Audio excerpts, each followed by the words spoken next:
Hey there everybody, it's Mark Crilly. I'm back with another How to Draw video. Today we're going to be learning how to draw a couple hugging as seen from the side. We're going to have the boy on this side, we're going to have the girl on this side, and I'm going to begin with just a couple of rough guidelines. I know a lot of people don't really like guidelines, and if you find drawing guidelines tedious or unhelpful, you don't need to necessarily follow this part of it. But notice that I've got the one vertical line here that I'm going to kind of build everything off of.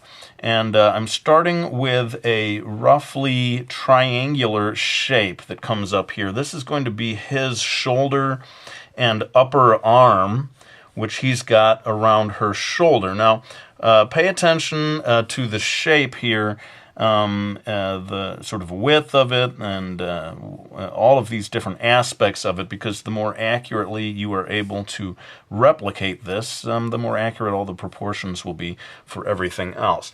Now I'm going to go ahead and start drawing the top of her head.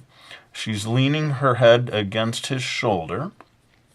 And so her face is going to be partially concealed by his upper arm. And then finally over here I am going to put his head, which is again partially concealed behind her head, as we're looking at this all from the side. So we kind of got the basics of that in place. This is his, remember, upper shoulder, upper arm, and then his lower arm, forearm, comes around like this, around her shoulder. And finally, just to finish off this section, I'm going to draw a long rectangular shape. This is his torso from the side, and I'm imagining him wearing a kind of a sweater, something like that. And come down here to do the rest of her body. A little hard to describe this shape. It sort of looks to me like an hourglass shape. The classic hourglass figure. And over here we're going to roughly indicate his legs.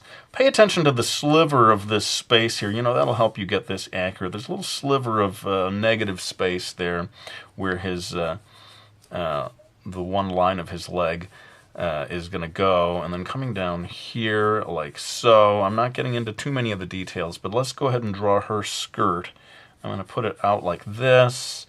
And if you're trying to replicate my exact drawing, you're going to want to pay attention to the length of this skirt versus the sweater. But you may choose to put her in different clothing, in which case, you just sort of make your alterations as you go. But getting these basic guidelines in place will at least help you get some of the proportions accurately rendered for a hug as seen in this particular pose. Now, of course, this is the sort of classic from the side view. You may want me to do one that is from a different angle. If so, please just let me know in the comment section, and we'll do a follow-up video maybe for that. But I think we've got enough of the basic guidelines in place. Let's zoom in and start working on the details of the upper part of the drawing. All right, so this is probably going to be the most challenging part of the video. Let's go ahead and get in her lower arm coming across here, and as a sort of little hint for you, if you can get a triangle of negative space in right here, that can help you in drawing her arm, again, in this particular pose. And coming down here like this, we reach the elbow and curve back up. Again, the distances between these lines here and between these lines here, crucial in terms of getting the proportions right.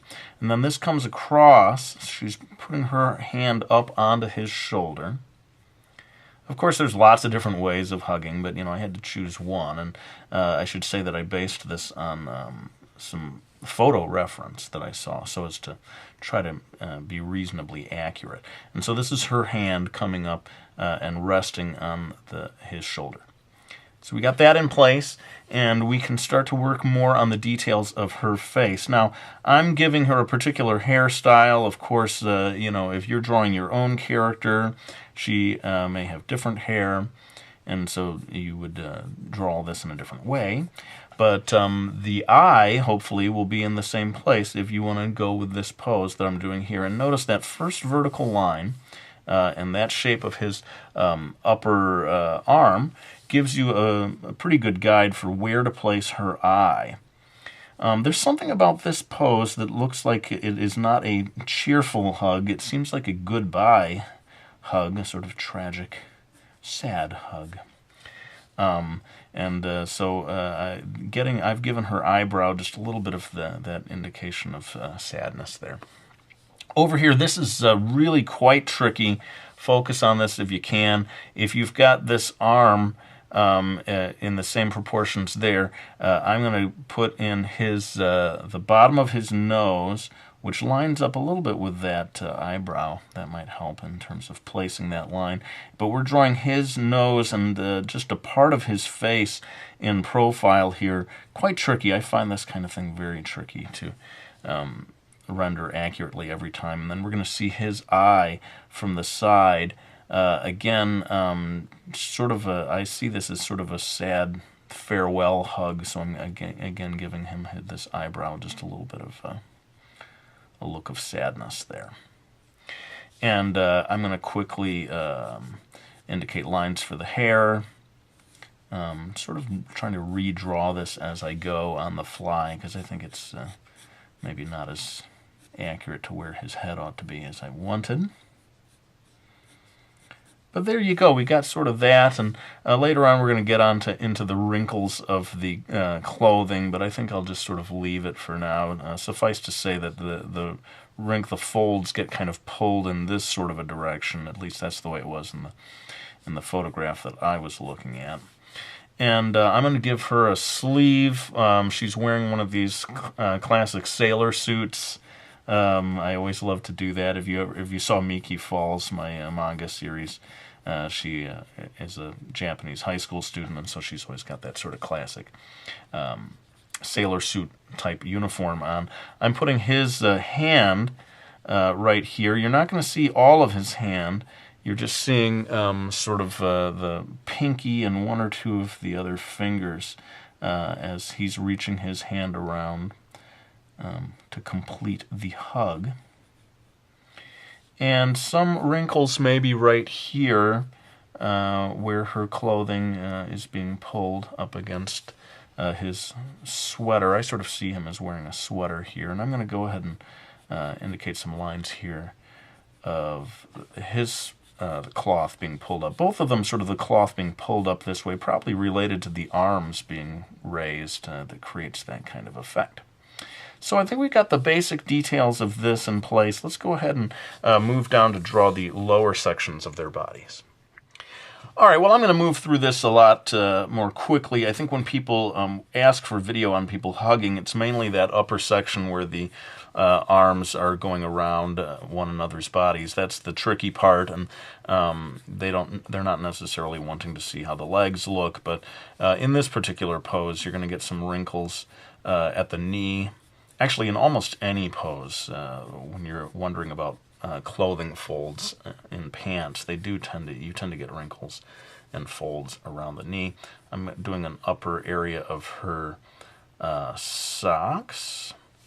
We don't really need a whole lot of details on the legs themselves, but I'm going to go ahead and put in some lines for the skirt here.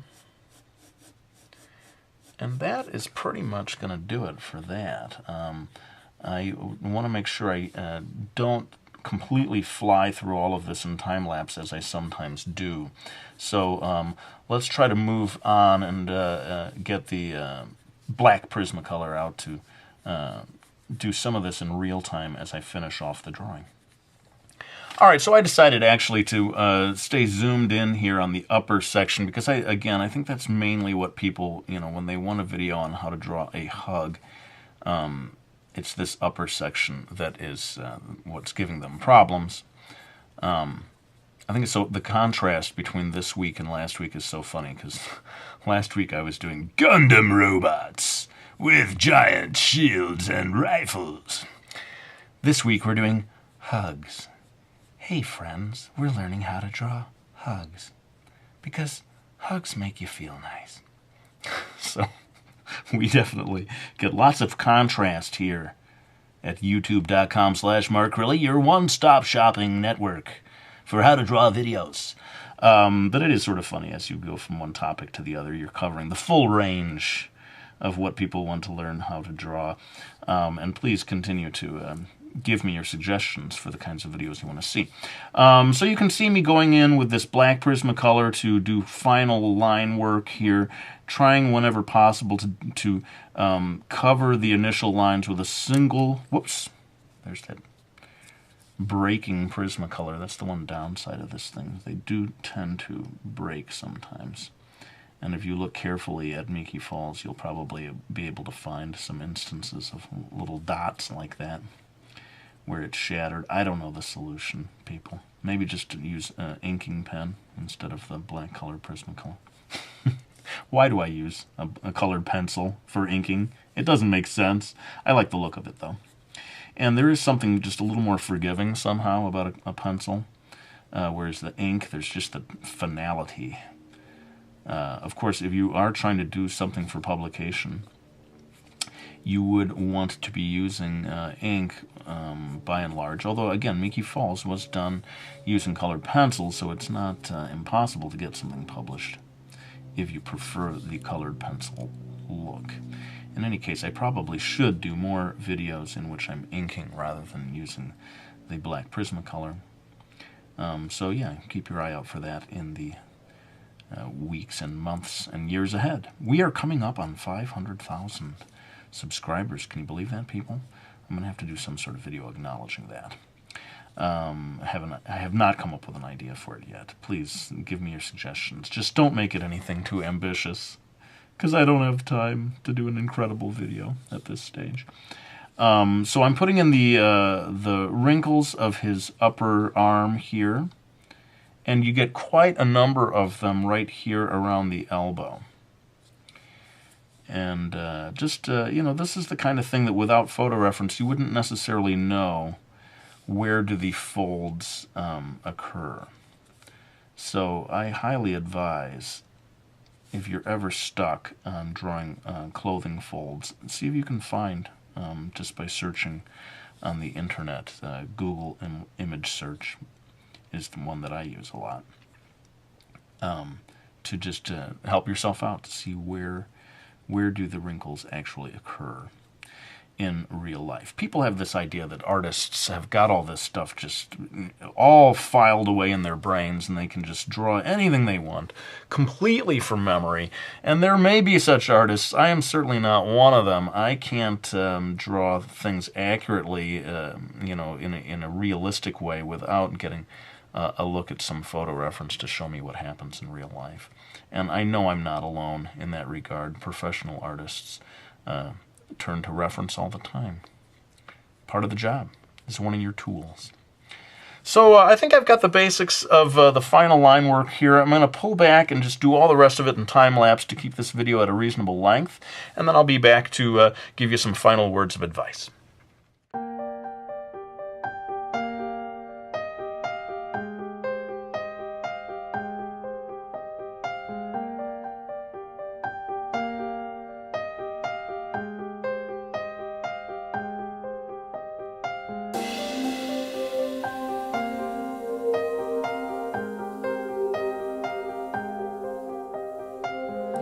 Alright, well, there you have it, my video on how to draw people hugging. I just wanted to follow up on last week's video. As I expected, my Irish viewers did indeed have something to say about my attempted Irish accent. The verdict is in, and the verdict is this. Mark, it was terrible. It was just terrible. Don't ever do it again. So obviously, I need to either work a lot harder on my Irish accent or just stop. Just make it stop, man. But I want to thank you all for supporting me by getting my graphic novels, Brody's Ghost, or Miki Falls, or indeed Mastering Manga, my new How to Draw Manga book. It is coming out March 8th in paper form. It's out already in electronic form. You could get it within minutes of finishing this video for the Nook, for the iPad, for the Kindle.